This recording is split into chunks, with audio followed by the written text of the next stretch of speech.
It's all from the upcoming Lovely to speak to you today.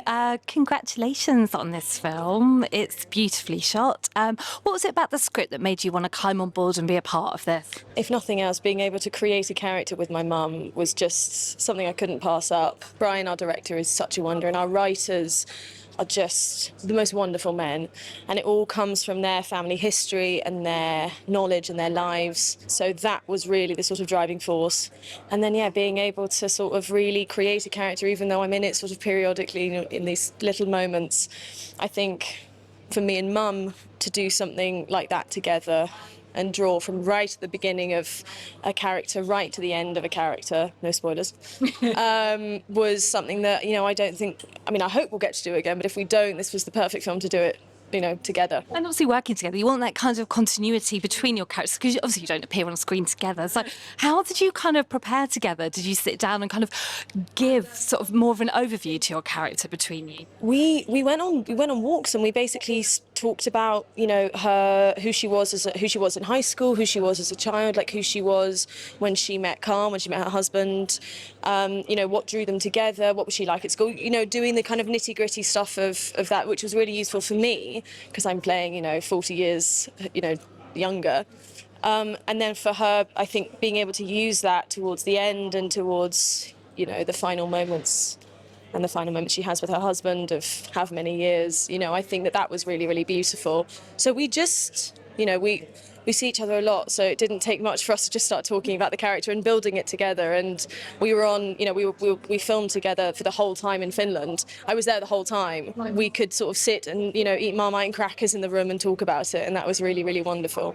It's so nice, especially to get that kind of time together as mother and daughter as well, isn't it? Oh, yeah, amazing. What were some of the challenges? Obviously, I expect it was absolutely freezing there. So what were some of the challenges of being on set in Finland? It was cold, but, you could sort of handle it because you knew it was going to be cold. So you knew that you have to wear warmers all over your body and it had to be a thing. I think it was the light. It was getting up early and knowing you had to be on set early because you had a certain amount of time that you could film for.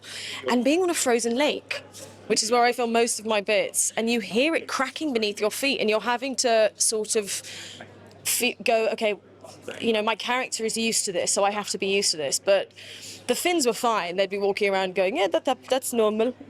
And then, all of us and all the English cast and then the Germans coming from Cologne were like, okay, there's a massive crack in front of me.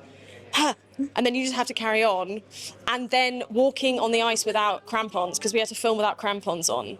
So the amount of times where I'd be pulled up on the ice and I would just absolutely take out Cohen, who played my husband. Okay. He'd lift me up with a bit too much force and I would just slide, and it would be like penguins on the ice. It would be like, where have they gone? Oh, they're over there now. Hang on.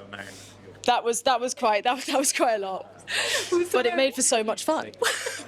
Was there any particular scene that you shot yourself or were part of or even witnessed that it really stood out for you? I think there's one of the opening shots is me and Cohen, Hosty Blaine, who plays my husband, we're pulling this sled across the ice, and it's a very, very wide shot.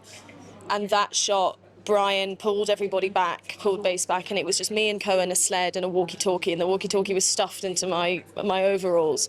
And I'd get action and I'd get cut, but you couldn't see anybody. You could barely see where they were. You could maybe hear the drone a bit, but it was just us walking up and down this frozen lake on the ice with this sled and looking at each other and going, this is our job. We're getting paid to do this. This is mad. And it being both scary but also utterly beautiful and wonderful. And I don't think I'll ever have that experience again. And I think obviously seeing your mum kind of play this action figure that is, it's just such a sidestep from some of the things she's done previously. Do you have a real admiration for her being able to take on a role like that? I always have admiration for her. It's never changed. I think watching this, I also had to separate myself as the child versus the actor, because obviously I was watching her do things and going, don't get hurt. Be careful. And then going, she wouldn't do this if she didn't feel like she could. And I know she could, and she can, and she is doing, and she has done. And it's like, watching her do that and take it on was a real privilege. It was a real, real privilege. And yeah. And I think the genre is absolutely amazing. I love thrillers. So can you tell me what you hope viewers will take away when they watch this? I just hope they enjoy it. I hope that they get the sense of the cold. They get the sense of the isolation. And they take away maybe the effort that the crew put in as well, because it was mad. But I just hope people enjoy it. I mean, that's really all film is there for, is to enjoy and, you know, learn. Listen, thank you so much for speaking to me. Enjoy your afternoon, evening. Thank you so much. Thank you.